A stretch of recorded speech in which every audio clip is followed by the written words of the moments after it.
مؤامرة داخل الكاف. روراوا يكشف المستور.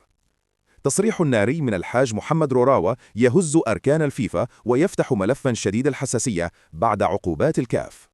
قبل الدخول في التفاصيل، اضغط على زر القلب ودعنا نرى حجم الدعم الحقيقي للمنتخب المغربي. محمد روراوا أكد أن ما جرى لم يكن مجرد منافسة رياضية أو أخطاء تحكيم عابرة، بل مخططا محكما شاركت فيه أطراف كروية نافذة داخل القارة الإفريقية. وأشار إلى وجود تنسيق سري بين الجزائر والسنغال، هدفه إقصاء المنتخب المغربي ومنعه من بلوغ نهائي كأس إفريقيا.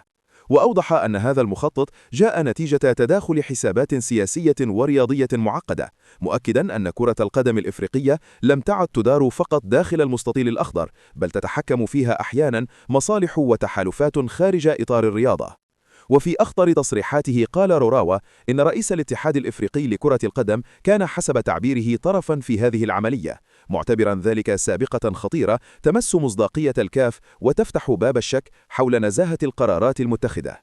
وشدد على أن هذه الممارسات لا تستهدف المغرب وحده، بل تضرب مبدأ العدالة والتكافؤ الفرص وتسيء إلى صورة الكرة الإفريقية على المستوى العالمي. كما تطرق إلى أحداث مؤلمة شهدتها المدرجات، مشيرا إلى اندساس جماهير جزائرية وسط الجماهير السنغالية، إضافة إلى عناصر من دول أخرى بهدف خلق الفوضى وممارسة ضغط نفسي على الجماهير واللاعبين المغاربة، معتبرا ذلك جزءا من سيناريو مدروس بعناية.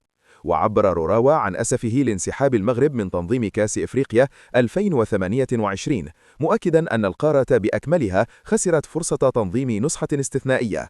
وأوضح أن المغرب كان يتوفر على جميع المقومات التنظيمية، وأن قرار الانسحاب جاء نتيجة مناخ غير صحي وضغوط متعددة. وفي ختام تصريحاته أعلن دعمه الكامل لفوزي لقجع، مشيدا بدوره المحوري في تطوير كرة القدم المغربية والإفريقية. كما انتقد الإعلام الجزائري بسبب حملاته السلبية، مؤكدا أن المغرب أثبت مرارا قدرته على تنظيم كبرى التظاهرات الرياضية بنجاح.